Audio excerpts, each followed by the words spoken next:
Queridos amigos do canal Voz Missionária, sejam muito bem-vindos a mais um vídeo nesse nosso canal. Hoje vamos trazer mais uma curiosidade bíblica, vamos conversar um pouco mais sobre a palavra de Deus, vamos poder nos aprofundar um pouco mais, Porque por meio dessas curiosidades, vamos fechando algumas lacunas que ficam abertas às vezes quando estudamos, quando estudamos a Bíblia, quando lemos, quando conversamos com amigos e em tantos outros cenários. Hoje não vai ser diferente. Para começarmos com a nossa conversa, o nosso estudo, vamos fazer uma breve oração. Pai nosso, que nos céus habita, pedimos em nome de Jesus que Teu Espírito Santo desça e nos encha nessa hora. Que o autor das Sagradas Escrituras, Senhor, possa nesse momento nos inspirar. Que Ele possa, Senhor, nos abrir a visão, que Ele possa nos abrir o entendimento para que a Tua palavra, Senhor, possa ser compreendida por todos nós. Pedimos tudo isso em nome de Jesus Cristo. Amém. Feita a nossa oração, vamos agora ler o texto bíblico que está em Êxodo 1. Vamos a Êxodo 1, de 1 a 4. Os descendentes de Jacó no Egito. São estes os nomes dos filhos de Israel que entraram com Jacó no Egito. Cada um entrou com sua família. Ruben, Simeão, Levi e Davi, Issacar, Zebulon e Benjamim, Dan, Neftalim, Gad e Aser. Todas as pessoas, pois, que descenderam de Jacó foram 70. José, porém, estava no Egito. Então, encontramos aqui os 12 filhos de quem? De Jacó ou de Israel. Bom, a nossa curiosidade hoje será basicamente falar o seguinte. Visto que nós temos 12 tribos de Israel, por que a tribo de José não é mencionada? Por que não existe uma tribo com o nome de José? É mais ou menos isso que vamos tentar esclarecer no dia de hoje. Não sei se algum dia o irmão ou a irmã teve essa curiosidade de perceber, mas por que os filhos de José foram eles que herdaram, o título de tribos, como temos o Efraim e a tribo de Manassés, que são os filhos de José. Bem, é importante primeiro saber o seguinte, que quando Jacó esteve prestes a morrer, ele reuniu todos os seus filhos. Podemos ver em Gênesis 49, em Gênesis 48 antes, quando ele adoeceu, que abençoou os filhos de Jacó. Depois vemos em abençoou os filhos de José. Vemos em Gênesis 49, depois quando ele reúne todos os seus filhos, vendo ele que a sua morte se aproximava e abençoou a cada um deles, ele falou a cada um dos filhos como eles eram, enfim, basicamente ele proferiu bênçãos a favor dos filhos. Outro ponto importante é que nesse processo de proferir bênçãos aos filhos, Ruben e Simeão, que eram os filhos mais velhos, não receberam a primogenitura. Nos próximos vídeos poderemos explicar melhor a razão desta perda da primogenitura por parte dos filhos mais velhos de José. Gostaria também de sugerir o vídeo Primogenitura e seu significado, que pode te contextualizar mais ou menos no que é isso de primogenitura, qual é o seu significado, qual era a sua importância para os tempos antigos. Então, se for a ver esse vídeo, vai ser muito mais fácil entender qual era a importância dessa primogenitura.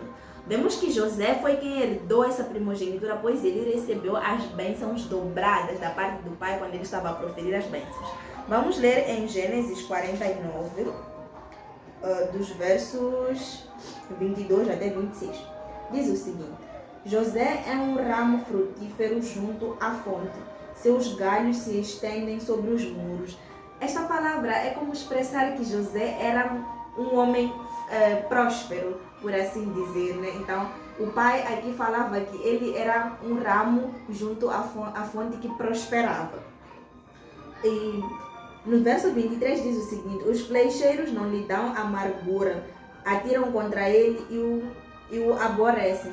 Quando fala-se dos flecheiros, podemos entender todas as adversidades pelas quais José passou, desde os maltratos por parte dos irmãos, desde a prisão, mas vemos que, como diz o verso, ele é um ramo junto à fonte que floresce, um ramo que prospera, porque vemos que no Egito, apesar das adversidades que ele passou, ele acabou prosperando. 24. O seu arco, porém, permanece firme e os seus braços são feitos ativos pelas mãos do Todo-Poderoso de Jacó, sim, pelo pastor e pela pedra de Israel. Vemos aqui Jacó engrandecendo o nome de Deus, dizendo que o mesmo Deus, a mesma pedra de Israel que fortaleceu a ele, também deu força a seu filho nos momentos difíceis, também deu firmeza ao seu filho para vencer as adversidades. Pelo Deus de teu pai, o qual te ajudará, e pelo Todo-Poderoso, o qual te abençoará com bênçãos dos altos céus, bênçãos das profundezas e com as bênçãos dos seios e da madre. Então vemos aqui que José, de certa forma, recebeu, né, uma proporção dobrada das bênçãos por parte do pai dele. 26. As bênçãos de teu pai excederão as bênçãos de meus pais. Até ao cimo dos montes eternos estejam elas sobre a cabeça de José e sobre o alto da cabeça do que foi atingido entre seus irmãos. Como eu estava a dizer, ele recebeu a bênção da primogenitura e por isso, consequentemente, ele recebeu a porção dobrada de seus bens. Entretanto, quando José levou os seus filhos Efraim e Manassés para que fossem abençoados pelo pai, ou seja, por Jacó, Jacó é como se ele tivesse adotado os filhos de José como sendo os seus. Por isso que eles acabaram tendo essa primazia de ter nomes de tribos de Israel, ou seja, eles acabaram constituindo duas das 12 tribos de Israel. Então, percebemos aí o motivo pelo qual não existe, por assim dizer, uma tribo de José. Porque essa tribo, José praticamente foi representado pelos filhos, ou seja, o seu pai Jacó, ao adotar os seus filhos, os filhos de José, ele acabou dando a eles essa primazia de terem as duas tribos, Manassés e Efraim. Mas vemos também um cenário que quando Jacó estava a abençoar os seus netos, ele fez com que ele cruzou os braços dos dois. Efraim era o mais novo e Manassés o mais velho. Entretanto, Efraim foi abençoado como sendo, como é que eu posso dizer? Além de dar a bênção que era para Manassés, ele cruzou os braços dos dois.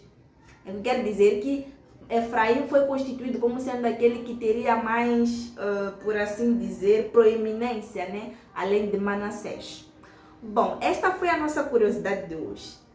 Essa curiosidade também veio para, de certa forma, gostaria de deixar um pouco de uma pulga atrás da orelha, né? Da parte do irmão, para que investigasse mais sobre as tribos de Israel. No próximo vídeo vamos continuar falando um pouco mais das 12 tribos, vamos explicar outros aspectos, então acompanhe-nos sempre. Deixe sempre o seu feedback sobre o que acha dos nossos vídeos, dos conteúdos, se há alguma coisa que gostaria que nós apresentássemos, não tem problema, é só colocar nos comentários que nós vamos, à medida que nós vamos elaborando aqui os temas, vamos incluir o seu também. Muito obrigada por ter ficado conosco até esse momento, que Deus o abençoe abundantemente, em nome de Jesus Cristo. Amém.